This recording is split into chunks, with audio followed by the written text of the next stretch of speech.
저 뭐 종합격투기를 왜 배워? 그런 게 아니에요. 몸 수련의 끝판왕인 거예요. 내 몸을 잘 쓰고 내 몸의 중심을 마음껏 잘 훈련시킬 수 있는 가장 최고의 운동이었기 때문에 제가 유도, 주짓수 그리고 복싱을 매일 수련하게 되고요.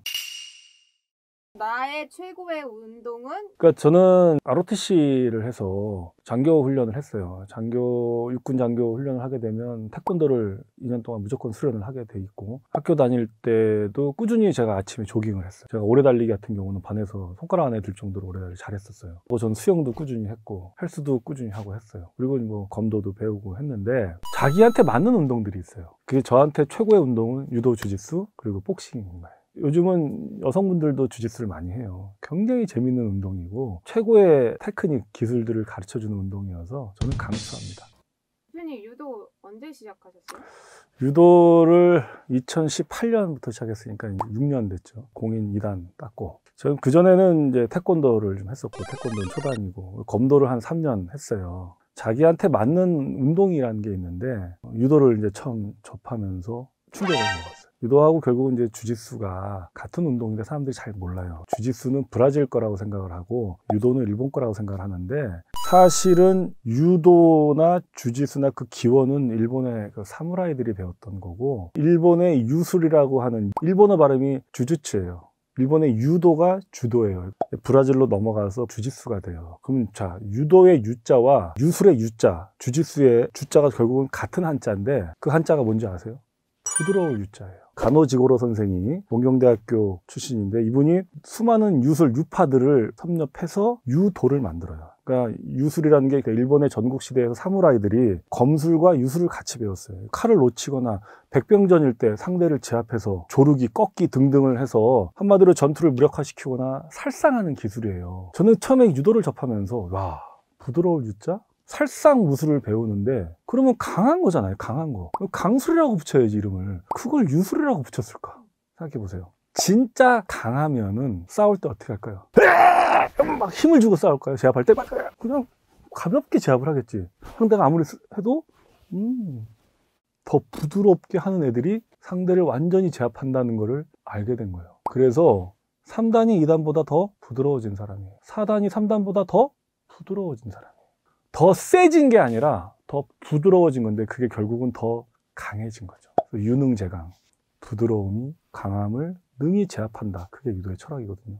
제가 너무 제가 검도를 배웠는데, 검도와 태권도는 스트라이킹이에요. 그러니까 몸의 방향을 바깥으로 빼는 공격인데, 유도는 말 그대로 전혀 다른, 유도의 기본은 뭐냐면 상대를 맺혀서 상대를 제압하는 거예요. 나는 절대 중심을 뺏기면 안 되고 상대의 중심은 무조건 끌고 와야 돼요. 그게 유도의 기본이에요. 중심이 바로 서지 않으면 유도를 할 수가 없어요. 인생도 마찬가지예요. 중심이 바로 서지 않으면 인생 자체도 우왕좌왕하는 거야. 유도의 바닥 기술, 이제 누워서 하는 기술들이 발전시킨 게 주짓수예요. 그래서 주짓수는 매치기보다는 앉아서 하면서 누워서 이제 서로 상대를 조르고 꺾고 하잖아요. 상대의 중심은 제압하고 나는 얼마든지 내 중심을 갖고 노는, 그게 결국은 유도, 주짓수의 핵심인데, 그런데 제가 이 문학을 공부하면서 소름이 돋았던 적이 있어요. 동양의 철학에 상당히 중요한 게 이제 주역인데, 정말 많은 사람들이 동양 철학의 핵심으로 보고 있는데, 이 주역은 사실은 혼자 어떤 사람이 지은 게 아니에요. 동양 철학의 이 집단 지성이 어떻게 보면 정수라고 할 수 있는데, 공자가, 우리가 잘 아는 공자가 거기다가 단전이라는 걸 또 써요. 공자가 각 궤마다 거기에 일종의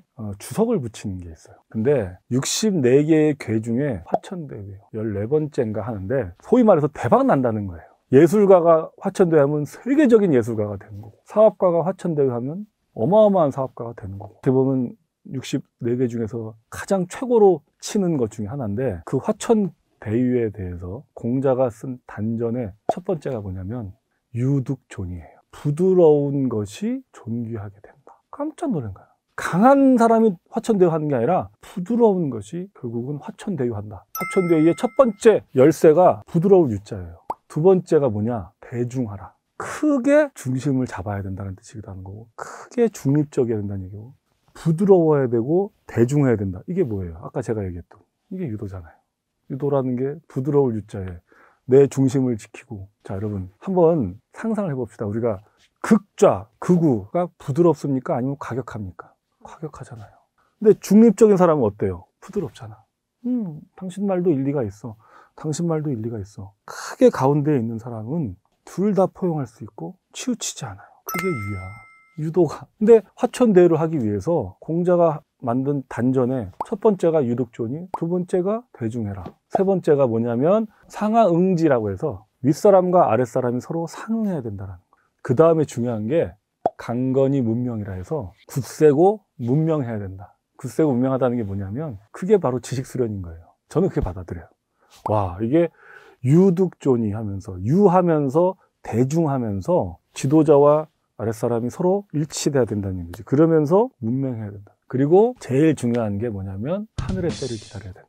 와, 화천대유에 대해서 공자가 한마디로 딱 수천 년 전에 우리에게 답을 줬어요. 유해야 되고, 즉 부드러워야 되고, 대중해야 되고, 위와 아래가 서로 화합이 돼야 되고, 끊임없이 문맹, 즉 지식수련을 해야 되고, 하늘의 때를 기다려야 된다. 그런 철학을 배우면서 내가 사업가로서 제가 유도 주짓수를 꾸준히 매일 수련하게 되면서 하나만 배우면 안 돼요. 아까 말씀드렸던 것처럼 밸런스, 균형이 필요해요. 그래서 하게 된 게 복싱을 같이 배워요. 복싱은 타격인 거고 유도 주짓수는 그래플링인 거고.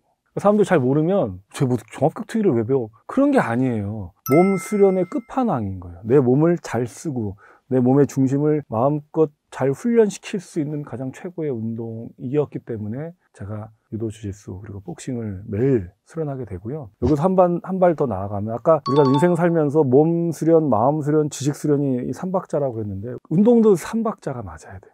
첫째가 근력 운동이에요. 우리가 근력을 키워야 돼요. 근력이 있어야지 힘이 나오니까. 그 다음에 지구력이에요. 근력은 있는데 지구력이 없으면 안 돼요. 세 번째 감각이에요. 사람이 근력만 운동하는 사람들은 한 3일 하고 이틀 쉬었는데 이렇게 얘기해요. 근데 운동이라는 건 밸런스예요. 저 같은 경우는 어떻게 매일 하느냐. 정말 저도 사람인데 회식을 하거나 술자리가 있거나 또는 너무 피곤하거나 할 때는 그때 저는 근력 운동하지 않아요. 그럴 땐 감각 운동해요. 감각 운동은 뭐냐? 뭐 예를 들어서 피하기 기술이라든지 여러 가지 기본 자세 기술이라든지 그건 힘들지 않아요. 기본적인 감각 운동 했어요. 그럼 운동을 한 거예요, 안 한 거예요? 한 거잖아.